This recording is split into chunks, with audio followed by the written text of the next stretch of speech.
लीजिए सुनिए प्रेमचंद की लिखी कहानी पंच परमेश्वर। वाचन समीर गोस्वामी का है। जुम्मन शेख और अलगू चौधरी में गाढ़ी मित्रता थी। साझे में खेती होती थी, कुछ लेन देन में भी साझा था। एक को दूसरे पर अटल विश्वास था। जुम्मन जब हज करने गए थे तब अपना घर अलगू को सौंप गए थे, और अलगू जब कभी बाहर जाते तो जुम्मन पर अपना घर छोड़ देते थे। उनमें न खान पान का व्यवहार था, न धर्म का नाता, केवल विचार मिलते थे। मित्रता का मूल मंत्र भी यही है। इस मित्रता का जन्म उसी समय हुआ जब दोनों मित्र बालक ही थे और जुम्मन के पूज्य पिता जुमराती उन्हें शिक्षा प्रदान करते थे। अलगू ने गुरुजी की बहुत सेवा की थी, खूब रकाबियां मांझी, खूब प्याले धोए।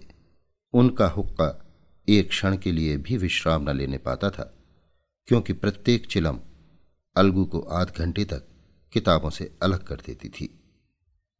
अलगू के पिता पुराने विचारों के मनुष्य थे।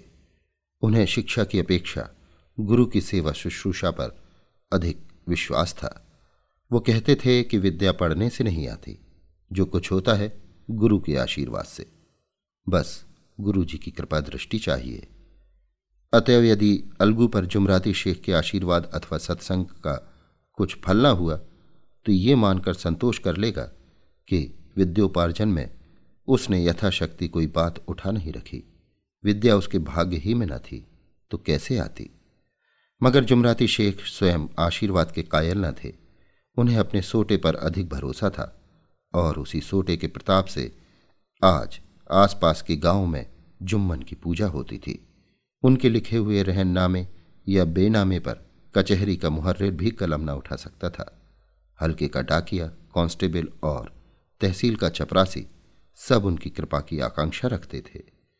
अतएव अलगू का मान उनके धन के कारण था, तो जुम्मन शेख अपनी अनमोल विद्या से ही सबके आदर पात्र बने थे। जुम्मन शेख की एक बूढ़ी खाला यानी मौसी थी।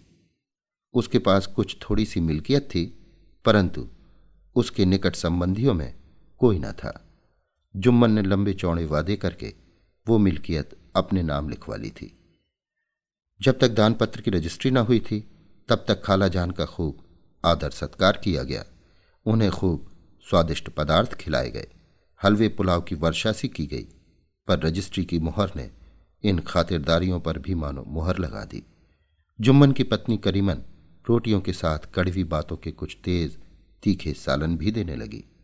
जुम्मन शेख भी निठुर हो गए। अब बेचारी खाला जान को प्रायः नित्य ही ऐसी बातें सुननी पड़ती थी। बुढ़िया न जाने कब तक जिएगी। 2-3 बीघे ऊसर क्या दे दिया, मानो मोल ले लिया। बघारी दाल के बिना रोटियां नहीं उतरती। जितना रुपया इसके पेट में झोंक चुके उतने से तो अब तक गांव मोल ले लेते। कुछ दिन खाला जान ने सुना और सहा, पर जब ना सहा गया तब जुम्मन से शिकायत की। जुम्मन ने स्थानीय कर्मचारी गृह स्वामी के प्रबंध में दखल देना उचित न समझा। कुछ दिन तक और यूं ही रोध होकर काम चलता रहा। अंत में एक दिन खाला ने जुम्मन से कहा, बेटा, तुम्हारे साथ मेरा निर्वाह न होगा। तुम मुझे रुपए दे दिया करो, मैं अपना पका खा लूंगी। जुम्मन ने धृष्टता के साथ उत्तर दिया, रुपए क्या यहां फलते हैं? खाला ने नम्रता से कहा, मुझे कुछ रूखा सूखा चाहिए भी कि नहीं? जुम्मन ने गंभीर स्वर से जवाब दिया, तो कोई ये थोड़ी ही समझा था कि तुम मौत से लड़कर आई हो। खाला बिगड़ गई। उन्होंने पंचायत करने की धमकी दी। जुम्मन हंसे, जिस तरह कोई शिकारी हिरन को जाल की तरफ जाते देखकर मन ही मन हंसता है।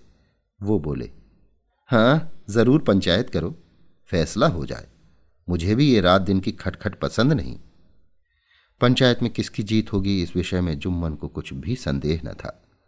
आसपास के गांवों में ऐसा कौन था जो उनके अनुग्रहों का ऋणी न हो? ऐसा कौन था जो उसको शत्रु बनाने का साहस कर सके? किसमें इतना बल था जो उसका सामना कर सके? आसमान के फरिश्ते तो पंचायत करने आवेंगे नहीं। इसके बाद कई दिन तक बूढ़ी खाला हाथ में एक लकड़ी लिए आसपास के गांव में दौड़ती रही। कमर झुककर कमान हो गई थी।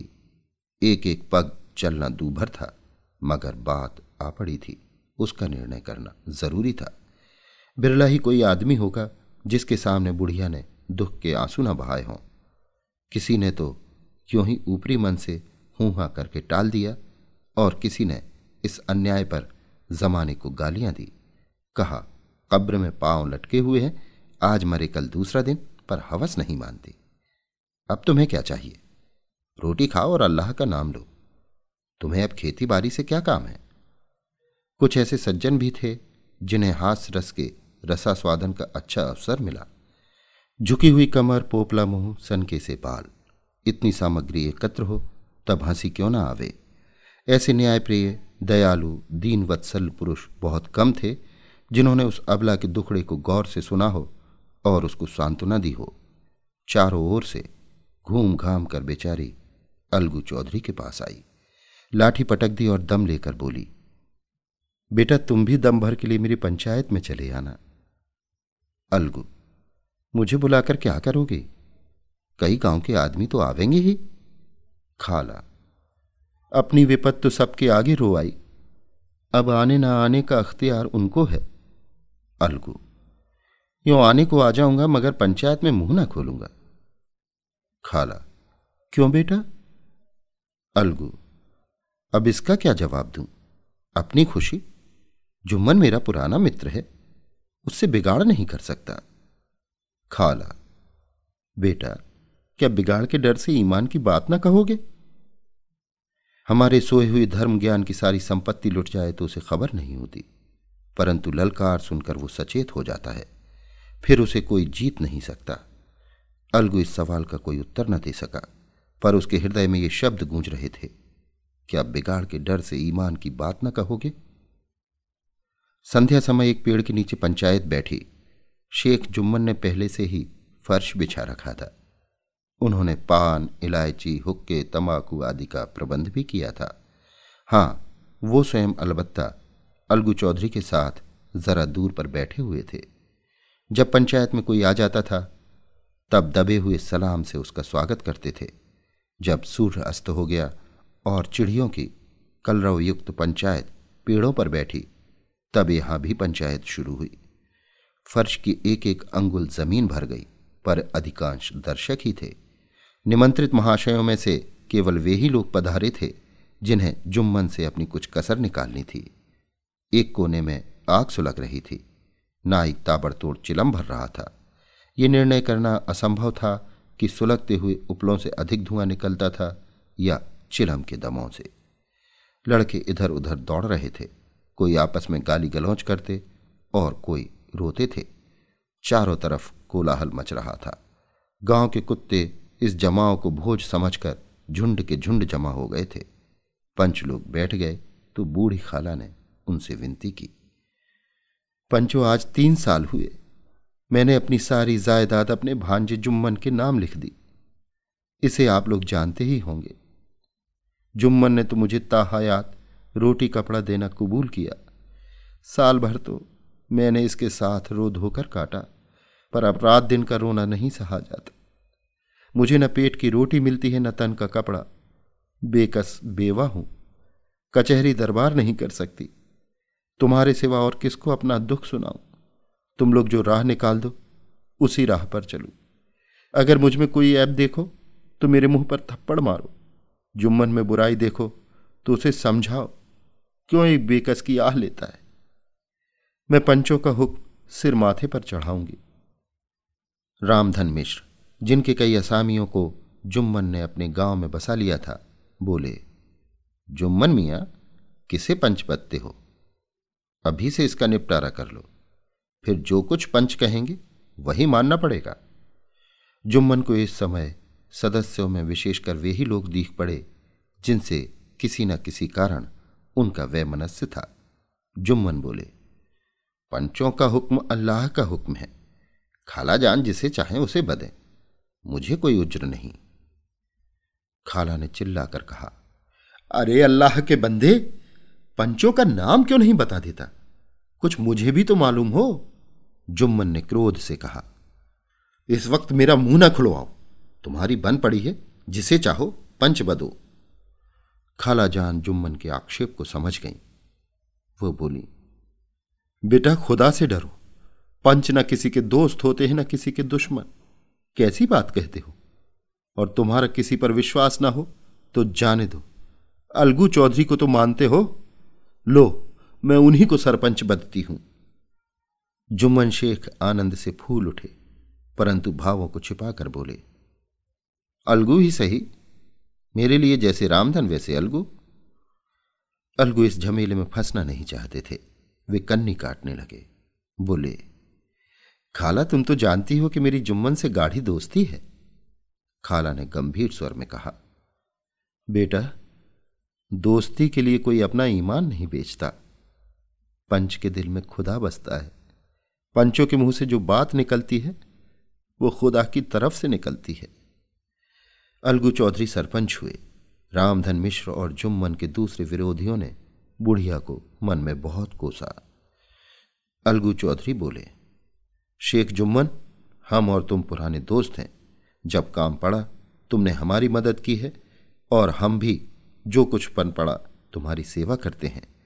मगर इस समय तुम और बूढ़ी खाला दोनों हमारी निगाह में बराबर हो। तुमको पंचों से जो कुछ अर्ज करनी हो करो। जुम्मन को पूरा विश्वास था कि अब बाजी मेरी है। अलगू ये सब दिखावे की बातें कर रहा है, अतएव शांत चित्त होकर बोले, पंचो 3 साल हुए खाला जान ने अपनी जायदाद मेरे नाम हिब्बा कर दी थी। मैंने उन्हें ताहयात खाना कपड़ा देना कबूल किया था। खुदा गवाह है, आज तक मैंने खाला जान को कोई तकलीफ नहीं दी। मैं उन्हें अपनी मां के समान समझता हूं। उनकी खिदमत करना मेरा फर्ज है। मगर औरतों में जरा अनमन रहती है, उसमें मेरा क्या बस है। खाला जान मुझसे माहवार खर्च अलग मांगती हैं। जायदाद जितनी है वो पंचों से छिपी नहीं। उससे इतना मुनाफा नहीं होता कि माहवार खर्च दे सकूं। इसके अलावा हिब्बा नामे में माहवार खर्च का कोई जिक्र नहीं तो मैं भूल कर भी इस झमेले में न पड़ता। बस मुझे यही कहना है। आइंदा पंचों का अख्तियार है, जो फैसला चाहे करें। अलगू चौधरी को हमेशा कचहरी से काम पड़ता था, अतः वो पूरा कानूनी आदमी था। उसने जुम्मन से जिरह शुरू की। एक एक प्रश्न जुम्मन के हृदय पर हथौड़े की चोट की तरह पड़ता था। रामधन मिश्र इन प्रश्नों पर मुग्ध हुए जाते थे। जुम्मन चकित थे कि अलगू को क्या हो गया। अभी ये अलगू मेरे साथ बैठा हुआ कैसी कैसी बातें कर रहा था। इतनी ही देर में ऐसी काया पलट हो गई कि मेरी जड़ खोदने पर तुला हुआ है। ना मालूम कब की कसर ये निकाल रहा है। क्या इतने दिनों की दोस्ती कुछ भी काम ना आवेगी? जुम्मन शेख तो इसी संकल्प विकल्प में पड़े हुए थे कि इतने में अलगू ने फैसला सुनाया। जुम्मन शेख, पंचों ने इस मामले पर विचार किया। उन्हें ये नीति संगत मालूम होता है कि खाला जान को माहवार खर्च दिया जाए। हमारा विचार है कि खाला की जायदाद से इतना मुनाफा अवश्य होता है कि माहवार खर्च दिया जा सके। बस यही हमारा फैसला है। अगर जुम्मन को खर्च देना मंजूर ना हो तो हिब्बा नामा रद्द समझा जाए। यह फैसला सुनते ही जुम्मन सन्नाटे में आ गए। जो अपना मित्र हो वो शत्रु का व्यवहार करे और गले पर छुरी फेरे। इसे समय के हेर फेर के सिवा और क्या कहें। जिस पर पूरा भरोसा था उसने समय पड़ने पर धोखा दिया। ऐसे ही अवसरों पर झूठे सच्चे मित्रों की परीक्षा की जाती है। यही कलयुग की दोस्ती है। अगर लोग ऐसे कपटी धोखेबाज न होते तो देश में आपत्तियों का प्रकोप क्यों होता। ये हैजा प्लेग आदि व्याधियां दुष्कर्मों के ही दंड हैं। मगर रामधन मिश्र और अन्य पंच अलगू चौधरी की इस नीति परायणता की प्रशंसा जी खोल कर रहे थे। वे कहते थे, इसका नाम पंचायत है। दूध का दूध और पानी का पानी कर दिया। दोस्ती दोस्ती की जगह है, किंतु धर्म का पालन करना मुख्य है। ऐसे ही सत्यवादियों के बल पर पृथ्वी ठहरी है, नहीं तो वो कब की रसातल को चली जाती। इस फैसले ने अलगू और जुम्मन की दोस्ती की जड़ हिला दी। अब वे साथ साथ बातें करते नहीं दिखाई देते। इतना पुराना मित्रता रूपी वृक्ष सत्य का एक झोंका भी न सह सका। सचमुच वो बालू की ही जमीन पर खड़ा था। उनमें अब शिष्टाचार का अधिक व्यवहार होने लगा। एक दूसरे की आवभगत ज्यादा करने लगा। वे मिलते जुलते थे, मगर उसी तरह जैसे तलवार से ढाल मिलती है। जुम्मन के चित्त में मित्र की कुटिलता आठों पहर खटका करती थी। उसे हर घड़ी यही चिंता रहती थी कि किसी तरह बदला लेने का अवसर मिले।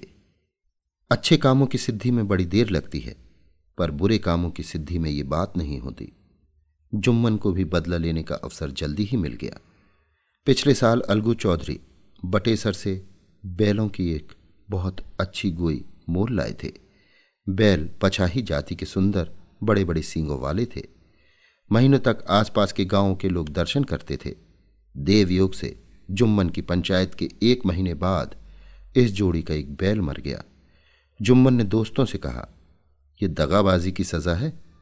इंसान सब्र भले ही कर जाए, पर खुदा नेक बद सब देखता है। अलगू को संदेह हुआ कि जुम्मन ने बैल को विष दिला दिया है। चौधराइन ने भी जुम्मन पर ही इस दुर्घटना का दोषारोपण किया। उसने कहा, जुम्मन ने कुछ कर करा दिया है। चौधराइन और करीमन में इस विषय पर एक दिन खूब ही वाद विवाद हुआ। दोनों देवियों ने शब्द बाहुल्य की नदी बहा दी। व्यंग, वक्रोक्ति, अन्योक्ति और उपमा आदि अलंकारों में बातें हुई। जुम्मन ने किसी तरह शांति स्थापित की। उन्होंने अपनी पत्नी को डांट डपट कर समझा दिया।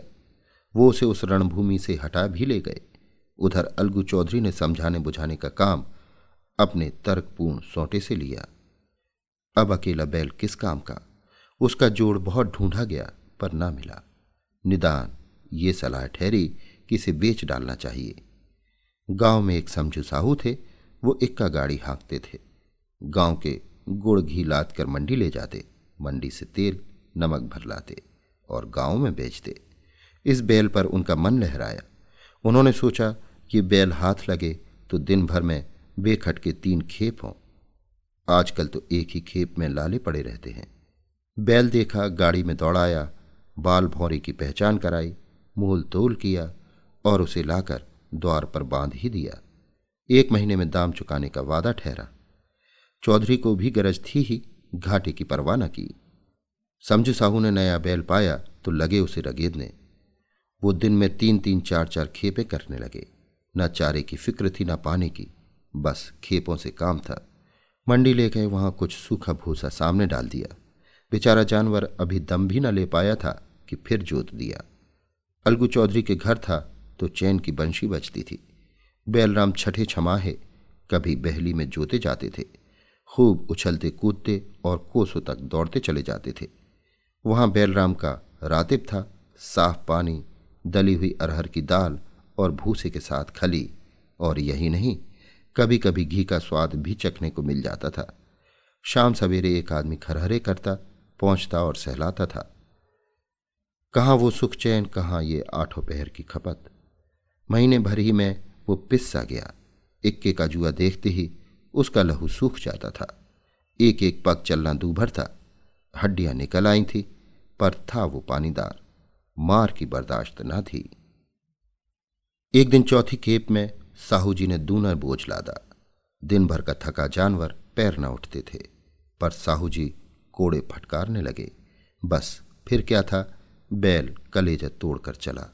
कुछ दूर दौड़ा और चाहा कि जरा दम ले लूं, पर साहू जी को जल्दी पहुंचने की फिक्र थी। अतः उन्होंने कई कोड़े बड़ी निर्दयता से फटकारे। बैल ने एक बार फिर जोर लगाया, पर अब की बार शक्ति ने जवाब दे दिया। वो धरती पर गिर पड़ा और ऐसा गिरा कि फिर ना उठा। साहू जी ने बहुत पीटा, टांग पकड़कर खींचा, नथनों में लकड़ी ठूंस दी, पर कहीं मृतक भी उठ सकता है। तब साहू जी को कुछ शक हुआ। उन्होंने बैल को गौर से देखा, खोलकर अलग किया और सोचने लगे कि गाड़ी कैसे घर पहुंचे। बहुत चीखे चिल्लाए, पर देहात का रास्ता बच्चों की आंख की तरह सांझ होते ही बंद हो जाता है। कोई नजर न आया। आसपास कोई गांव भी न था। मारे क्रोध के उन्होंने मरे हुए बैल पर और दुर्रे लगाए और कोसने लगे, अभागे तुझे मरना ही था तो घर पहुंचकर मरता। ससुरा बीच रास्ते ही में मर गया, अब गाड़ी कौन खींचे। इस तरह साहू जी खूब जले भुने। कई बोरे गुड़ और कई पीपे घी उन्होंने बेचे थे। 200-250 रुपये कमर में बंधे थे। इसके सिवा गाड़ी पर कई बोरे नमक के थे। अतएव छोड़कर जा भी न सकते थे। लाचार बेचारे गाड़ी पर ही लेट गए। वहीं रत जगह करने की ठान ली। चिलम पी, गाया, फिर हुक्का पिया। इस तरह साहू जी आधी रात तक नींद को बहलाते रहे। अपनी जान में तो वो जागते ही रहे, पर पौ फटते ही जो नींद टूटी और कमर पर हाथ रखा तो थैली गायब। घबरा कर इधर उधर देखा तो कोई कनस्तर तेल भी न दारत। अफसोस में बेचारे ने सिर पीट लिया और पछाड़ खाने लगा। प्रातःकाल रोते बिलखते घर पहुंचे। सहुआइन ने जब ये बुरी सुनावनी सुनी तब पहले तो रोई, फिर अलगू चौधरी को गालियां देने लगी। निगोड़े ने ऐसा कुलच्छनी बैल दिया कि जन्म भर की कमाई लुट गई। इस घटना को हुए कई महीने बीत गए। अलगू जब अपने बैल के दाम मांगते तब साहू और सहुआइन दोनों ही झल्लाए हुए कुत्ते की तरह चढ़ बैठते और अंड बंड बकने लगते। वाह, यहां तो सारे जन्म की कमाई लुट गई, सत्यानाश हो गया, इन्हें दामों की पड़ी है। मुर्दा बैल दिया था, उस पर दाम मांगने चले हैं। आंखों में धूल झोंक दी, सत्यानाशी बैल गले बांध दिया, हमें निरा पोंगा ही समझ लिया है। हम भी बनिए के बच्चे हैं, ऐसे बुद्धू कहीं और होंगे। पहले जाकर किसी गड्ढे में मुंह धोआओ, तब दाम लेना। ना जी मानता हो तो हमारा बैल खोल ले जाओ, महीना भर के बदले 2 महीना जोत लो, और क्या लोगे। चौधरी के अशुभ चिंतकों की कमी न थी। ऐसे अवसरों पर वे भी एकत्र हो जाते और साहू जी के बर्राने की पुष्टि करते, परंतु 150 रुपये से इस तरह हाथ धो लेना आसान न था। एक बार वो भी गर्म पड़े। साहू जी बिगड़कर लाठी ढूंढने घर में चले गए। अब सहुआइन ने मैदान लिया। प्रश्नोत्तर होते होते हाथापाई की नौबत आ पहुंची। सहुआइन ने घर में घुसकर किवाड़ बंद कर लिए। शोरगुल सुनकर गांव के भले मानस जमा हो गए। उन्होंने दोनों को समझाया, साहू जी को दिलासा देकर घर से निकाला। वो परामर्श देने लगे कि इस तरह काम न चलेगा, पंचायत कर लो, जो कुछ तय हो जाए उसे स्वीकार कर लो। साहू जी राजी हो गए। अलगू ने भी हामी भर ली। पंचायत की तैयारियां होने लगीं। दोनों पक्षों ने अपने अपने दल बनाने शुरू किए। इसके बाद तीसरे दिन उसी वृक्ष के नीचे पंचायत बैठी। वही संध्या का समय था। खेतों में कौवे पंचायत कर रहे थे। विवादग्रस्त विषय था ये कि मटर की फलियों पर उनका कोई स्वत्व है या नहीं, और जब तक ये प्रश्न हल न हो जाए तब तक वे रखवाले की पुकार पर अपनी अप्रसन्नता प्रकट करना आवश्यक समझते थे। पेड़ की डालियों पर बैठी शुक मंडली में ये प्रश्न छिड़ा हुआ था कि मनुष्यों को उन्हें बेमुरव्वत करने का क्या अधिकार है, जब उन्हें स्वयं अपने मित्रों से दगा करने में भी संकोच नहीं होता। पंचायत बैठ गई तो रामधन मिश्र ने कहा, अब देरी क्या है, पंचों का चुनाव हो जाना चाहिए। बोलो चौधरी, किस किस को पंच बदते हो। अलगू ने दीन भाव से कहा, समझू साहू ही चुन ले। समझू खड़े हुए और कड़क कर बोले, मेरी ओर से जुम्मन शेख। जुम्मन का नाम सुनते ही अलगू चौधरी का कलेजा धक धक करने लगा, मानो किसी ने अचानक थप्पड़ मार दिया हो। रामधन अलगू के मित्र थे, वो बात को ताड़ गए। पूछा, क्यों चौधरी, तुम्हें कोई उज्र तो नहीं। चौधरी ने निराश होकर कहा, नहीं, मुझे क्या उज्र होगा। अपने उत्तरदायित्व का ज्ञान बहुधा हमारे संकुचित व्यवहारों का सुधारक होता है। जब हम राह भूलकर भटकने लगते हैं तब यही ज्ञान हमारा विश्वसनीय पथ प्रदर्शक बन जाता है। पत्र संपादक अपनी शांति कुटी में बैठा हुआ कितनी धृष्टता और स्वतंत्रता के साथ अपनी प्रबल लेखनी से मंत्रिमंडल पर आक्रमण करता है, परंतु ऐसे अवसर आते हैं जब वो स्वयं मंत्रिमंडल में सम्मिलित होता है। मंडल के भवन में पग धरते ही उसकी लेखनी कितनी मर्मज्ञ, कितनी विचारशील, कितनी न्यायपरायण हो जाती है। इसका कारण उत्तरदायित्व का ज्ञान है। नवयुवक युवावस्था में कितना उद्दंड रहता है। माता पिता उसकी ओर से कितने चिंतित रहते हैं। वे उसे कुल कलंक समझते हैं, परंतु थोड़े ही समय में परिवार का बोझ सिर पर पड़ते ही वो अव्यवस्थित चित्त उन्मत्त युवक कितना धैर्यशील, कैसा शांत चित्त हो जाता है। ये भी उत्तरदायित्व के ज्ञान का फल है। जुम्मन शेख के मन में भी सरपंच का उच्च स्थान ग्रहण करते ही अपनी जिम्मेदारी का भाव पैदा हुआ। उसने सोचा, मैं इस वक्त न्याय और धर्म के सर्वोच्च आसन पर बैठा हूं। मेरे मुंह से इस समय जो कुछ निकलेगा वो देववाणी के सदृश्य है, और देववाणी में मेरे मनोविकारों का कदापि समावेश न होना चाहिए। मुझे सत्य से जौ भर भी टलना उचित नहीं। पंचों ने दोनों पक्षों से सवाल जवाब करने शुरू किए। बहुत देर तक दोनों दल अपने अपने पक्ष का समर्थन करते रहे। इस विषय में तो सब सहमत थे कि समझू को बैल का मूल्य देना चाहिए, परंतु दो महाशय इस कारण रियासत करना चाहते थे कि बैल के मर जाने से समझू को हानि हुई। इसके प्रतिकूल दो सभ्य मूल के अतिरिक्त समझू को दंड भी देना चाहते थे, जिससे फिर किसी को पशुओं के साथ ऐसी निर्दयता करने का साहस न हो। अंत में जुम्मन ने फैसला सुनाया। अलगू चौधरी और समझू साहू, पंचों ने तुम्हारे मामले पर अच्छी तरह विचार किया। समझू को उचित है कि बैल का पूरा दाम दे। जिस वक्त उन्होंने बैल लिया उसे कोई बीमारी न थी। अगर उसी समय दाम दे दिए जाते तो आज समझू से फिर लेने का आग्रह न करते। बैल की मृत्यु केवल इस कारण हुई कि उससे बड़ा कठिन परिश्रम लिया गया और उसके दाने चारे का कोई अच्छा प्रबंध न किया गया। रामधन मिश्र बोले, समझू ने बैल को जानबूझकर मारा है, अतः उससे दंड लेना चाहिए। चुम्बन बोले, ये दूसरा सवाल है, हमको इससे कोई मतलब नहीं। झगड़ू साहू ने कहा, समझू के साथ कुछ रियायत होनी चाहिए। जुम्मन बोले, ये अलगू चौधरी की इच्छा पर निर्भर है, ये रियायत करे तो उनकी भलमनसी। अलगू चौधरी फूले न समाये, उठ खड़े हुए और जोर जोर से बोले, पंच परमेश्वर की जय। इसके साथ ही चारों ओर से प्रतिध्वनि हुई, पंच परमेश्वर की जय। प्रत्येक मनुष्य जुम्मन की नीति को सराहता था। इसे कहते हैं न्याय। ये मनुष्य का काम नहीं, पंच में परमेश्वर वास करते हैं, ये उन्हीं की महिमा है। पंच के सामने खोटे को कौन खरा कह सकता है। थोड़ी देर बाद जुम्मन अलगू के पास आए और उनके गले लिपट कर बोले, भैया, जब से तुमने मेरी पंचायत की तब से मैं तुम्हारा प्राण घातक शत्रु बन गया था, पर आज मुझे ज्ञात हुआ कि पंच के पद पर बैठकर ना कोई किसी का दोस्त होता है न दुश्मन। न्याय के सिवा उसे और कुछ नहीं सूझता। आज मुझे विश्वास हो गया है कि पंच की जबान से खुदा बोलता है। अलगू रोने लगे। इस पानी से दोनों दिलों का मैल धुल गया। मित्रता की मुरझाई हुई लता फिर हरी हो गई। अभी आप सुन रहे थे प्रेमचंद की लिखी कहानी पंच परमेश्वर। वाचन समीर गोस्वामी का था।